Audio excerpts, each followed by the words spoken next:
Renang merupakan salah satu jenis olahraga kardio yang dapat melatih otot tubuh dan kekuatan jantung. Selain itu, berenang secara rutin juga dapat meningkatkan metabolisme, sehingga tubuh dapat membakar lebih banyak kalori. Berenang, yang seharusnya menjadi kegiatan rekreasi di akhir pekan, ternyata menyembunyikan sejumlah risiko kesehatan. Ada beberapa penyakit berbahaya di kolam renang yang mengintai setiap pengunjungnya. Sebagian besar kolam renang umum memang telah disterilkan dengan kaporit untuk membunuh bakteri-bakteri patogen yang tersebar di air kolam. Namun bukan berarti kolam renang umum terjamin aman sepenuhnya.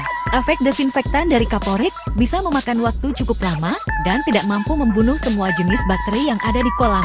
Lantas, apa saja penyakit di kolam berenang yang harus diwaspadai? Simak berikut ini.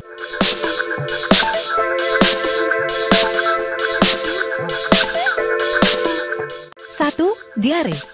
Diare setelah berenang disebabkan oleh berbagai bakteri yang bisa ditemukan di air kolam renang. Beberapa parasit ini ditemukan dalam kotoran manusia, sehingga bisa menyebar saat Anda tak sengaja menelan air kolam yang terkontaminasi feses. Sebagian besar infeksi diare di kolam berenang umumnya disebabkan oleh Cryptosporidium. Kaporit dapat membunuh bakteri hanya dalam beberapa detik saja, namun Cryptosporidium bisa hidup di air kolam renang hingga berhari-hari. Ini karena fisiknya lebih tahan banting terhadap efek kaporit daripada kuman lainnya. 2.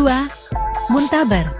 Muntaber, setelah berenang pada umumnya, disebabkan oleh kelompok bakteri yang sama dengan diare. Cara kerjanya pun sama. Beberapa parasit ini ditemukan dalam kotoran manusia, sehingga bisa menyebar saat Anda tak sengaja menelan air kolam renang yang terkontaminasi tinja. Muntaber menyebabkan usus meradang, yang kemudian menimbulkan serangkaian gejala masalah pencernaan, mulai dari sakit perut, perut kram, diare, mual dan muntah, hingga demam, yang terjadi secara bertahap lebih dari 1-2 hari setelah berenang. Gejalanya bisa berlangsung hingga 5-10 hari. 3. Telinga bengkak dan sakit. Telinga yang kemasukan air ketika berenang berpotensi menyebabkan infeksi telinga yang disebut dengan Schwimmer's ear. Telinga bengkak dan sakit adalah risiko penyakit di kolam renang yang terjadi akibat kelembaban dari sisa air dan bakteri Pseudomonas aeruginosa yang terperangkap dalam telinga sehabis berenang. Kuman dan bakteri yang berkembang biak meluas dalam telinga Anda dapat menyebabkan telinga bengkak dan kemerahan yang terasa panas, juga nyeri, bahkan bisa keluar nanah. Pada kasus ekstrim, infeksi ini bisa mengakibatkan demam dan rasa nyeri yang menyebar pada wajah, kepala, dan leher, hingga penurunan pendengaran. 5.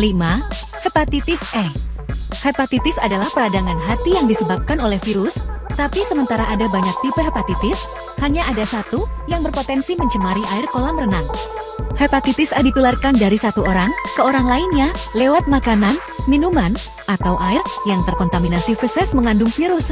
Anda bisa tertular hepatitis A dari menelan air kolam renang yang terkontaminasi. Ketika ada seseorang yang sakit hepatitis, tidak sengaja buang air besar di kolam.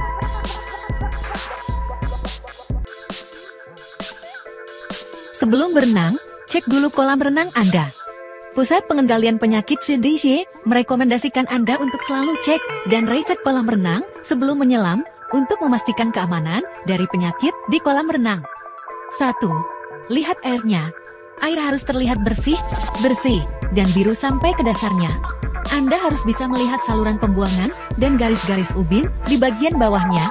Pastikan air terus-menerus bergerak membuih tanda sedang disaring. 2. Cium baunya. Kaporit seharusnya tidak berbau kuat.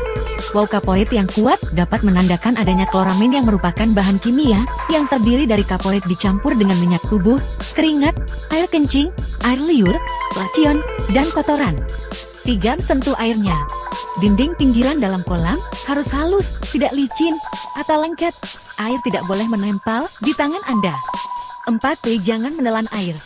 Ngajari anak-anak dan latih diri Anda untuk tidak menelan air kolam dan bahkan hindari memasukkan jari ke mulut Anda.